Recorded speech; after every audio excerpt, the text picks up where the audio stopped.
Hello दोस्तों, मैं बीना भट्ट आप सबका स्वागत करती हूं अपने YouTube चैनल इतिहास अध्ययन पे। जैसा कि अभी तक देखेंगे आप 5 वीडियो मैं अपलोड कर चुकी हूं, सभी पुरातात्विक स्रोतों पे ही आधारित हैं। इसी तरह हमारा ये छठा वीडियो भी पुरातात्विक स्रोतों पे ही आधारित है। आइए देखते हैं क्वेश्चन नंबर 1।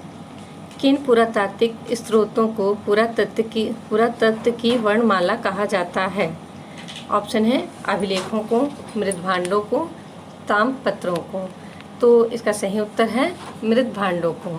अब अगर ऐसा आपके सामने क्वेश्चन आ जाए कि मृदभांडों को पुरातत्व की वर्णमाला किसने कहा, तो आपका ऑप्शन होगा, आपका उत्तर होगा स्कॉटलैंड निवासी फ्लिंडस पेत्री। इन्होंने ही अपनी पुस्तक method and AIIMS in archaeology में इस शब्द का प्रयोग किया गया है। उन्होंने ही कहा, मतलब पुरातत्व की वर्णमाला कहा है मृदभांडों को। अब आते हैं क्वेश्चन नंबर 2 पे। किन शासकों के सिक्के त्रिभाषिक हैं? आपके सामने ऑप्शन है नहपान, रज्जुवल, नहपान उशावदत्त, रज्जुवल, उशावदत्त। इसका सही उत्तर है नहपान एवं रज्जुवल। नहपान, जैसा कि आप जानते ही, पश्चिमी क्षत्रप थे और मथुरा के शासक जो थे रज्जुल, इनके सिक्के त्रिभाषिक हैं। अब आते हैं क्वेश्चन नंबर 3 पे। मुद्रा लेख के आधार पर किस गुप्त शासक को एक कुशल नाटककार एवं कुशल अभिनेता कहा जाता है? तो इसका आपके सामने ऑप्शन है समुद्रगुप्त, चंद्रगुप्त द्वितीय, कुमारगुप्त प्रथम। इसका सही उत्तर है चंद्रगुप्त द्वितीय। चंद्रगुप्त द्वितीय के जो मुद्रा मिले हैं, उन पे जो छवि अंकित है या जो लेख है, उसके आधार पर ऐसा माना जाता है कि चंद्रगुप्त द्वितीय एक कुशल नाटककार एवं कुशल अभिनेता थे।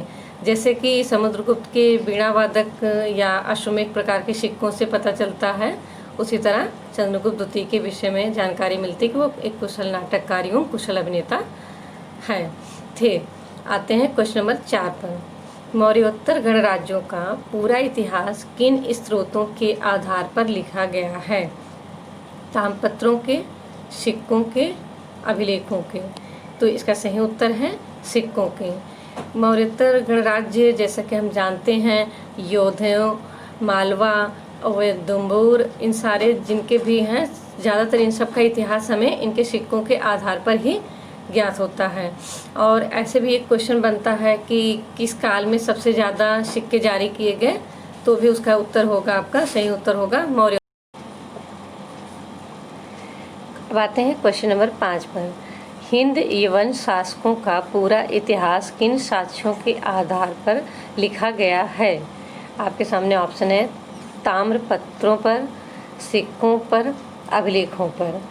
तो इसका सही उत्तर है सिक्कों पे।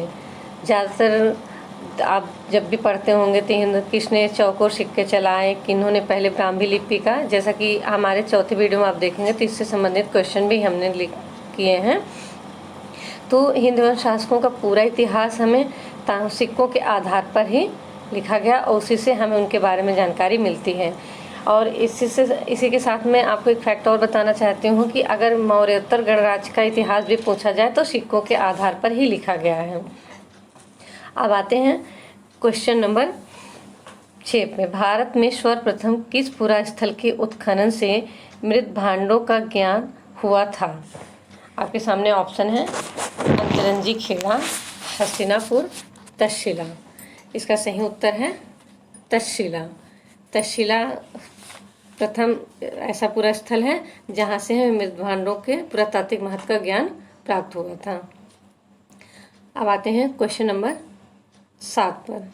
चित्रित धूसर मृदभांड, जिसे PGW भी कहते हैं, संस्कृति के लोगों द्वारा शव विसर्जन का एकमात्र उदाहरण किस पुरा स्थल से मिलता है? तो आपके सामने ऑप्शन है हस्तिनापुर, भगवानपुर, तक्षशिला। इसका सही उत्तर है भगवानपुर। जैसे कि चित्रित धूसर मृदभांड बहुत जगह से मिले हैं, पर उनके जहाँ जहाँ से ये प्राप्त हुए उन सभी जगह से खुदाई से आज तक अभी भी कोई भी शव विसर्जन का साक्ष्य नहीं मिला। पर एकमात्र पूरा स्थल है जो कि चित्रित धूसर मृदभांड से संबंधित भगवानपुरा, जहाँ से शव विसर्जन का एकमात्र उदाहरण प्राप्त होता। अब आते हैं क्वेश्चन नंबर 8 पर। उत्तरी काले पॉलिशदार मृदभांड या जिसे NBPW भी कहते हैं सबसे पहले किस पूरा स्थल से प्राप्त हुए हैं? आपके सामने ऑप्शन है तक्षशिला, हस्तिनापुर, अतरंजी, खेड़ा। तो इसका सही उत्तर है तक्षशिला। तक्षशिला का भीड़ टीला बोला जाता है, जहाँ के उत्खनन से सर्वप्रथम हमें 1913 में इस मृदभांड के बारे में जानकारी प्राप्त होती है। अब आते हैं क्वेश्चन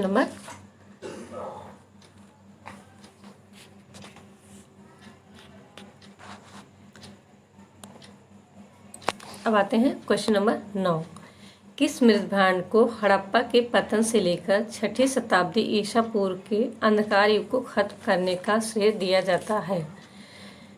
अब ऑप्शन है चित्रित धूसर मृदभांड, PGW, उत्तरी काले पॉलिशदार मृदभांड, गैरी या कपिस मृदभांड। इसका सही उत्तर है चित्रित धूसर मृदभांड।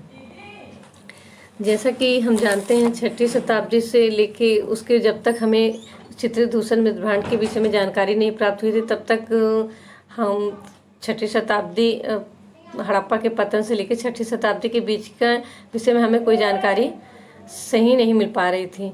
किंतु जब चित्रित धूसर मृदभांड की प्राप्ति हुई, इसकी खोज अगर पूछ लिया जाए कि कहाँ से हुई थी, तो चित्रित धूसर मृदभांड की खोज बीबी लाल ने की थी और यह सर्वप्रथम अहिच्छत्र से प्राप्त हुआ था।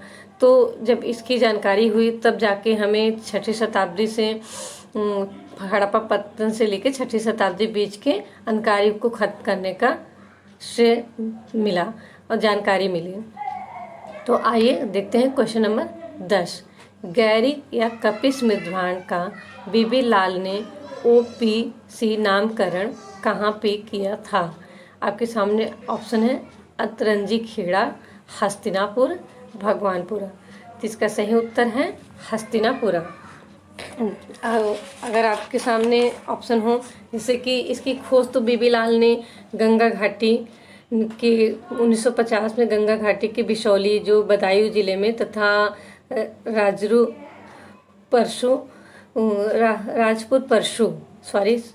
राजपुर परशु बिजनौर से की थी।